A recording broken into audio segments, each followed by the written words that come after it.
to you by Halls and the power of menthol. Refresh, refocus, Halls. Breathe for it. Ungapheli umoya. The traveling continues as Top Travel. It's back and it's amazing. Hosts, people are just losing their minds, dropping plates. Fez and Anesu continue to explore our beautiful continents, and they do it with purpose. And this season of adventure is brought to you by Halls and the power of menthol, giving time to refresh, refocus and take on those magical moments. Now, Dr. Anesu Mbijo is about to tell us all about the exciting adventures that her and her gorgeous man, Dr. Fez, experienced in Namibia. Let's take a little sneak peek, though, at their adventures.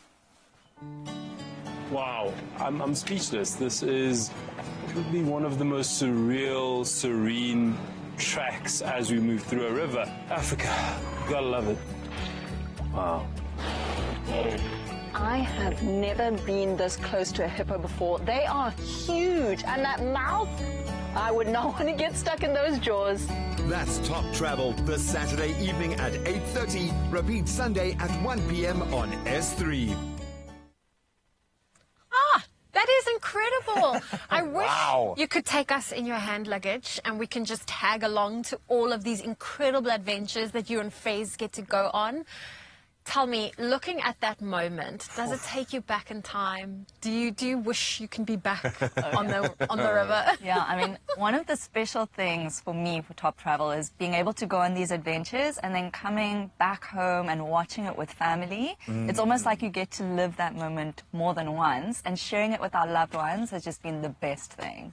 It plants that seed. Now, there is something magical, the best part of our job, undoubtedly, if you had to look back for me, certainly, when you go to a place, you get to emotionally invest yourself when you're creating content there. It's different than just going there. Yeah. You explore it through the eyes of someone else, possibly through the shared experience of you and your love.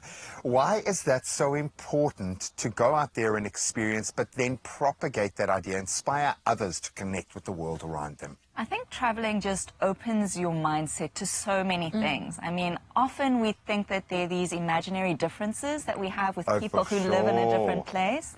And that's been a real highlight for me, is seeing the similarities with people who dress completely differently, speak a different language, sharing a joke, having a laugh.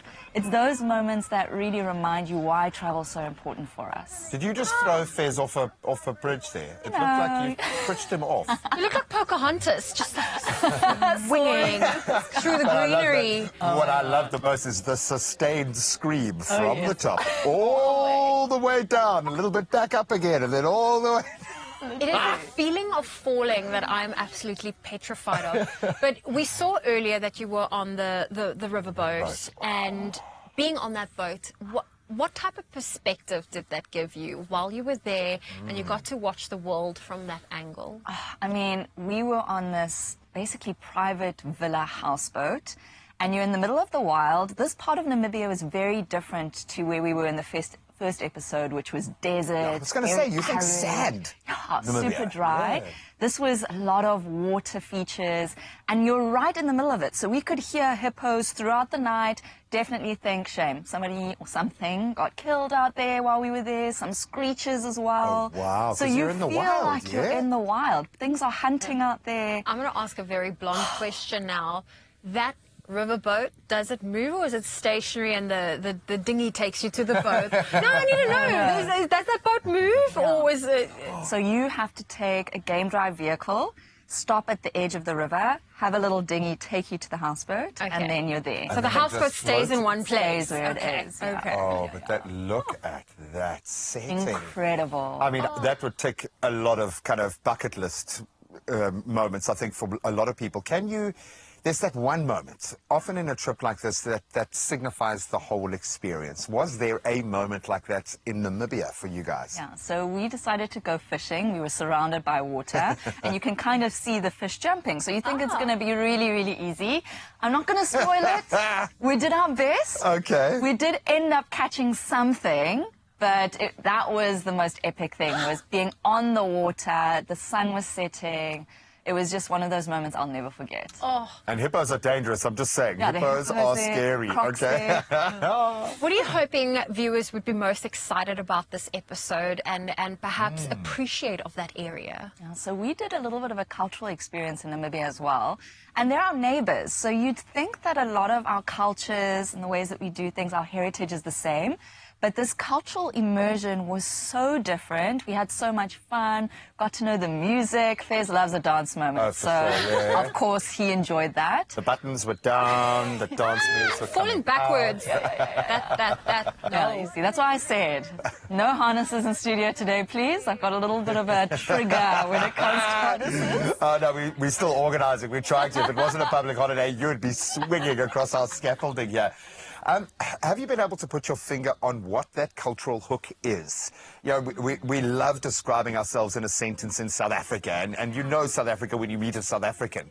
Do you feel you know Namibia after that experience? Yeah, I think Namibia for me was a lot of warmth. I mean, obviously, you're in the middle of the desert, right? Yeah. But when we met these people, they greet you with smiles, the music is vibrant, people are laughing while they're playing their instruments, so much warmth from Namibia. It felt like visiting your neighbor's house, right? Yeah, but your good sure. neighbor, maybe, and just having an incredible time. The nice, quiet neighbor who's got a lot of cash, because Namibia, they've got it, man. There's not a lot of people living there. So I think when they do see someone new, they're like, oh, please come and experience. Thank you for taking us on a magical journey. I think people are going to love this one. Top Travel, airing Saturday, 8:30 p.m. That's right, you're on S3, with repeats on Sundays at 1. So tune in to catch what looks like the most immersive adventure and experience, and then you yourself stand a chance to win a trip to Amsterdam as the cherry on the top. I know, just you keep quiet, Doc. Here's how you guys at home can do it, not Anesu. Breathe for it with Halls and stand your chance of winning a trip to Amsterdam with 2 return economy tickets on KLM Royal Dutch Airlines and 20,000 Rand spending money. Using next-generation environmentally friendly aircraft, KLM is committed to making your journey a sustainable one. You could be the lucky Top Travel viewer to win this adventure of a lifetime by telling us how you take a moment to refresh and refocus with Halls. Comment on Top Travel's competition social posts using hashtag TopTravelTV and hashtag Halls. Breathe for it. T's and C's apply.